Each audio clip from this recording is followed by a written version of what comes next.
ರಾಜ್ಯ ಪರಿಪೂರ್ಣವಾಗಬೇಕಾದರೆ ಅಲ್ಲಿ ಲೌಕಿಕವಾದ ಪ್ರಗತಿ ಹಾಗೂ ಆಧ್ಯಾತ್ಮಿಕವಾದ ಪ್ರಗತಿ ಎರಡೂ ಬಹಳ ಅಗತ್ಯವಾಗಿವೆ. ಆದರೆ ಇವತ್ತು ನಾವು ಎರಡನ್ನೂ ಕೂಡ ಕಳೆದುಕೊಳ್ತಾ ಇದ್ದೇವೆ. ಮನುಷ್ಯನ ಎಲ್ಲ ಅವಯವಗಳು ಸರಿಯಾಗಿದ್ದಾಗ ಮಾತ್ರ, ಸರಿಯಾಗಿ ಬೆಳೆದರೆ ಮಾತ್ರ ಆ ದೇಹ ಪರಿಪೂರ್ಣವಾದ ದೇಹ ಅಂತ ಹೇಳ್ತೇವೆ. ಯಾವುದೋ ಒಂದು ಅಂಗ ಚೆನ್ನಾಗಿ ಬೆಳೆದರೆ ಇನ್ಯಾವುದೋ ಕೆಲವು ಅಂಗಗಳು ಬೆಳೆದೇ ಹೋದರೆ ಅದನ್ನು ರೋಗ ಅಂತ ಹೇಳ್ತೇವೆ. ಒಂದು ದೇಶ ಅದು ನೈತಿಕ ಪ್ರಗತಿ ಇಲ್ಲದೆ ಅದು ದೇಶ ಅಂತ ಅನಿಸೋದಿಲ್ಲ. ರಾಜನಾದವ ದೇಶವನ್ನು ಈ ರೀತಿಯಲ್ಲಿ ಕಟ್ಟಬೇಕು. ನೈತಿಕ ಪ್ರಗತಿ ಆಧ್ಯಾತ್ಮಿಕವಾಗಿ ಲೌಕಿಕವಾಗಿ ಒಂದು ರಾಷ್ಟ್ರ ಬೆಳೆದಾಗ ಮಾತ್ರ ಅದು ಒಂದು ಒಳ್ಳೆಯ ರಾಷ್ಟ್ರ ಅಂತ ಅನಿಸ್ಕೊಳ್ತದೆ. ಇಂತಹ ರಾಷ್ಟ್ರವನ್ನು ನೈತಿಕವಾಗಿಯೂ ಆಧ್ಯಾತ್ಮಿಕವಾಗಿಯೂ ಲೌಕಿಕವಾಗಿಯೂ ಸಾಂಸ್ಕೃತಿಕವಾಗಿಯೂ ಸಮೃದ್ಧವನ್ನಾಗಿ ಮಾಡಿದಂತಹ ಅನೇಕ ರಾಜರುಗಳ ಪರಂಪರೆ ನಮ್ಮ ದೇಶದಲ್ಲಿ ಇದೆ. ಅಂತಹ ರಾಜರುಗಳಲ್ಲಿ ಪೃಥು ಮಹಾರಾಜನ ವೃತ್ತಾಂತ ಬರುತ್ತದೆ. ಪೃಥು ಮಹಾರಾಜ ಯಾವುದೇ ರೀತಿಯ ರಾಗದ್ವೇಷಗಳಿಗೆ ಒಳಗಾಗದೆ ಪ್ರಾಮಾಣಿಕವಾಗಿ ಧರ್ಮ ಪರಿಪಾಲನೆಯನ್ನು ಮಾಡ್ತಾ ಇದ್ದ. ಸ್ವತಃ ತನ್ನ ಮಗನೇ ಅಪರಾಧ ಮಾಡಿದರೂ ಕೂಡ ಅದಕ್ಕೆ ತಕ್ಕಂತೆ ಶಿಕ್ಷಿಸ್ತಾ ಇದ್ದ. ಇಂದಿನ ರಾಜರುಗಳಂತೆ ತಮ್ಮ ಮಗ ಎಷ್ಟೇ ಅಪರಾಧ ಮಾಡಿದರೂ ಕೂಡ ಅಂತಹ ಅಪರಾಧವನ್ನು ಮುಚ್ಚಿ ಹಾಕತಕ್ಕಂತಹ ಪ್ರಯತ್ನವನ್ನು ಮಾಡ್ತಾ ಇರಲಿಲ್ಲ. ಯಾವುದೇ ಪಕ್ಷಪಾತವಿಲ್ಲದೆ, ಸ್ವಾರ್ಥಗಳಿಲ್ಲದೆ ನ್ಯಾಯ ನೀತಿಗಳಿಂದ ರಾಜ್ಯವನ್ನು ನಡೆಸ್ತಾ ಇದ್ದ. ಸೂರ್ಯ ನದಿ ನೀರನ್ನು ಸ್ವೀಕರಿಸ್ತಾನೆ, ಅದನ್ನು 4 ಪಟ್ಟು ಮಾಡಿ ಮಳೆಯ ರೂಪದಲ್ಲಿ ಸುರಿಸ್ತಾನೆ. ಅದರಂತೆ ರಾಜನಾದವನು ಜನರಿಂದ ಸ್ವಲ್ಪ ಮಾತ್ರ ಕರವನ್ನು ಸ್ವೀಕರಿಸಿ ಅದನ್ನು 1000 ಪಟ್ಟು ಹೆಚ್ಚು ಮಾಡಿ ತಿರುಗಿಸಿಕೊಡಬೇಕು. ಮಳೆ ಬರಲಿ ಬರದೇ ಇರಲಿ, ರಾಜನಾದವ ತನ್ನ ರಾಜ್ಯವನ್ನು, ತನ್ನ ಜನರ, ತನ್ನ ಪ್ರಜೆಗಳ ಯೋಗಕ್ಷೇಮವನ್ನು ಸರಿಯಾಗಿ ಮಾಡಬೇಕು. ಕ್ಷಾಮ ಉಂಟಾದರೂ ಕೂಡ ಅವರಿಗೆ ಬದುಕಲಿಕ್ಕೆ ಬೇರೆ ಬೇರೆ ಉದ್ಯೋಗದ ವ್ಯವಸ್ಥೆಯನ್ನು ಕಲ್ಪಿಸಿಕೊಟ್ಟು ಅವರು ಯಾರೂ ದರಿದ್ರರಾಗದಂತೆ ನೋಡಿಕೊಳ್ಬೇಕು. ಇಂತಹ ಸಮಸ್ತ ಪ್ರಜೆಗಳನ್ನು ಕೂಡ ತನ್ನ ಮಕ್ಕಳಂತೆ ಕಾಣುವ ಇಂತಹ ರಾಜರುಗಳು ತುಂಬ ವಿರಳ. ಅಂತಹ ರಾಜರ ಸಾಲಿನಲ್ಲಿ ಅಗ್ರಗಣ್ಯನಾಗಿ ನಿಲ್ತಾನೆ ಪೃಥು ಚಕ್ರವರ್ತಿ. ಪೃಥು ಚಕ್ರವರ್ತಿ ರಾಜ್ಯವನ್ನು ಸ್ವೀಕಾರ ಮಾಡುವ ಮೊದಲು ಇದ್ದವ ವೇನ. ಆ ವೇನ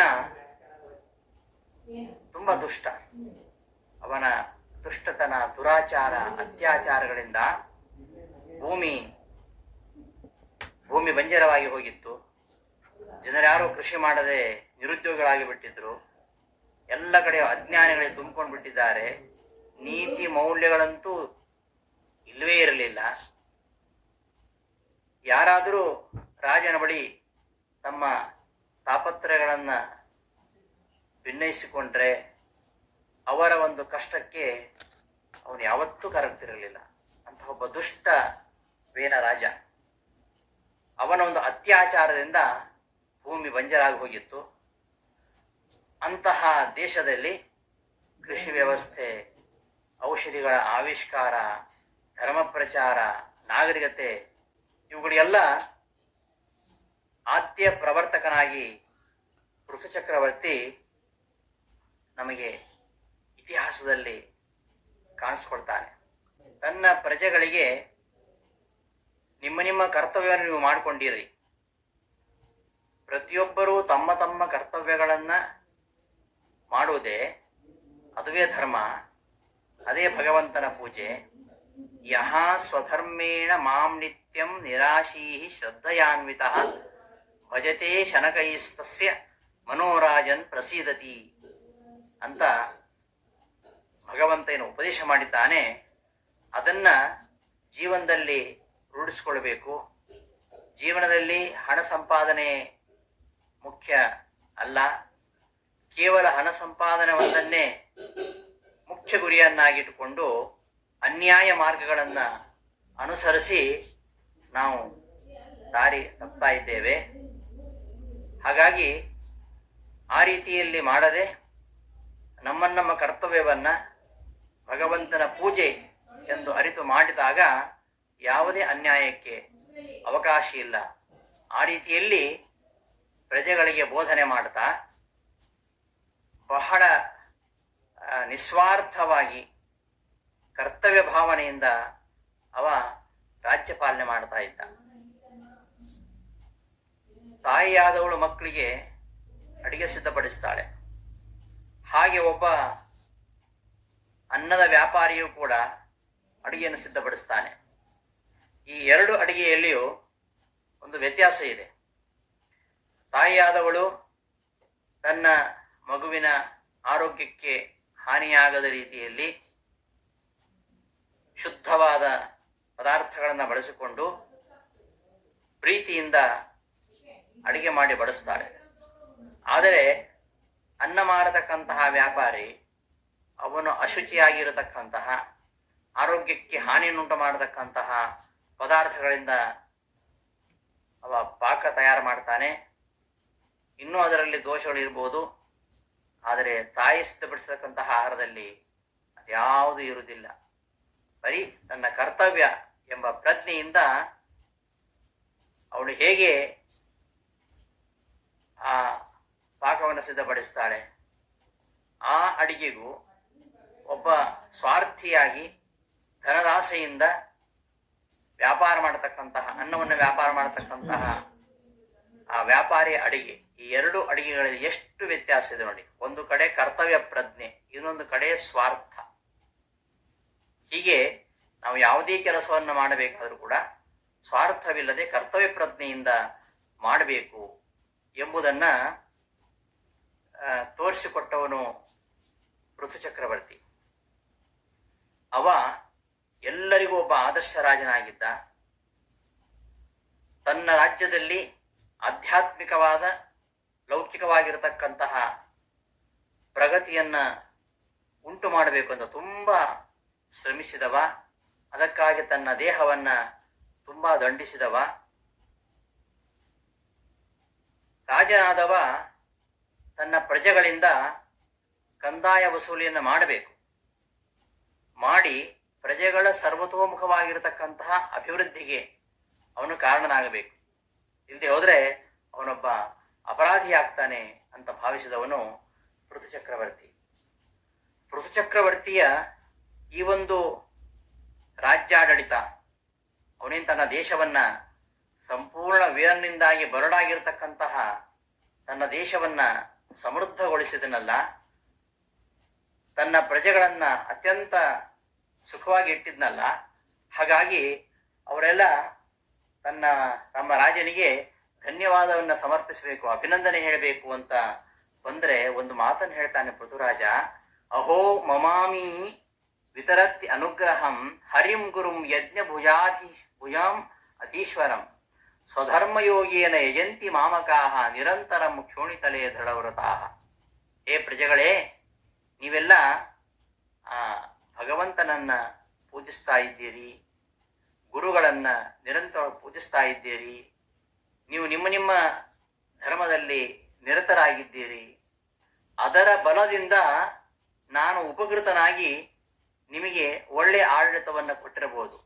ಇದರಲ್ಲಿ ನನ್ನ ಪ್ರಯತ್ನ ಏನಿಲ್ಲ, ಇದೆಲ್ಲ ಆ ಭಗವಂತನ ಅನುಗ್ರಹ. ಹಾಗೂ ನೀವೇ ನಿಮ್ಮ ಧರ್ಮಾಚರಣೆಯನ್ನು ಮಾಡಿದ್ದೀರಿ. ನೀವೆಲ್ಲ ಜಿತೇಂದ್ರಿಯರಾಗಿ ಕ್ರಮಬದ್ಧವಾಗಿ ಆಚರಿಸ್ತಕ್ಕಂತಹ ಧರ್ಮಾಚರಣೆಯಿಂದ ನಾನು ಇವತ್ತಿಷ್ಟು ಬೆಳೆದಿದ್ದೇನೆ.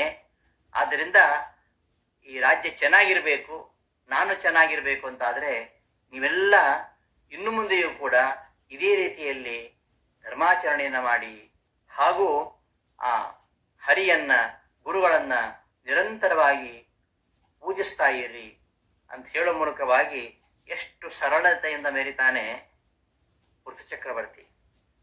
ಇಂತಹ ಪೃಥು ಚಕ್ರವರ್ತಿ ತನ್ನ ದೇಶದಲ್ಲಿ ಎಲ್ಲ ಪ್ರಜೆಗಳು ಕೂಡ ಧಾರ್ಮಿಕರಾಗಿ ಇರುವಂತೆ, ಧರ್ಮ ಪರಿಪಾಲನೆ ಮಾಡುವಂತೆ ಅವನು ಚೆನ್ನಾಗಿ ನೋಡ್ಕೊಳ್ತಾನೆ. ಹಾಗೂ ತಾನೂ ಸಹ ಅದೇ ರೀತಿಯಲ್ಲಿ ಧರ್ಮಾಚರಣೆಯನ್ನು ಮಾಡ್ತಾನೆ. ಬಹಳ ಮುಖ್ಯವಾಗಿ ಅವನ ಒಂದು ಸೌಶೀಲ್ಯಾದಿ ಗುಣಗಳು, ಅವನ ಕರ್ತವ್ಯಪರತೆ, ಎಲ್ಲ ಪ್ರಜೆಗಳನ್ನು ಅತ್ಯಂತ ಪ್ರೀತಿಯಿಂದ ಪಾಲನೆ ಮಾಡ್ತಾ ಇರುವಂಥದ್ದು, ಇವುಗಳೆಲ್ಲ ಪೃಥು ಮಹಾರಾಜನ ಆದರ್ಶಗಳು. ಇಂತಹ ಪೃಥು ಚಕ್ರವರ್ತಿ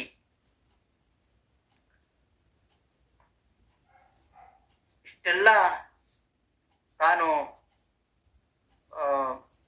ಮಾಡಿದರೂ ಕೂಡ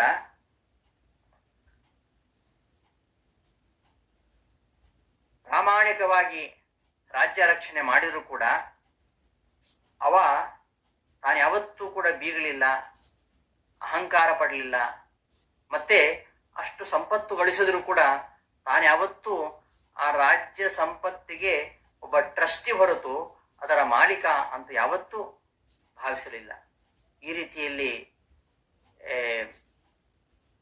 ಎಲ್ಲವೂ ಕೂಡ ಆ ಭಗವಂತನದ್ದೇ, ಅವನೇ ಸರ್ವಕ್ಕೂ ಅಧಿಪತಿ ಎಂಬುದಾಗಿ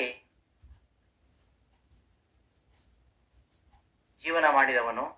ಹೀಗೆ ಪ್ರಾಮಾಣಿಕವಾದ ಜೀವನವನ್ನು ನಡೆಸ್ತಾ ಕೊನೆಗೆ ಒಂದು ದಿನ ತನ್ನ ರಾಜ್ಯವನ್ನು ಮಕ್ಕಳಿಗೆ ಒಪ್ಪಿಸಿ ತಪಸ್ಸಿಗೋಸ್ಕರ ಕಾಡಿಗೆ ಹೋಗ್ತಾನೆ.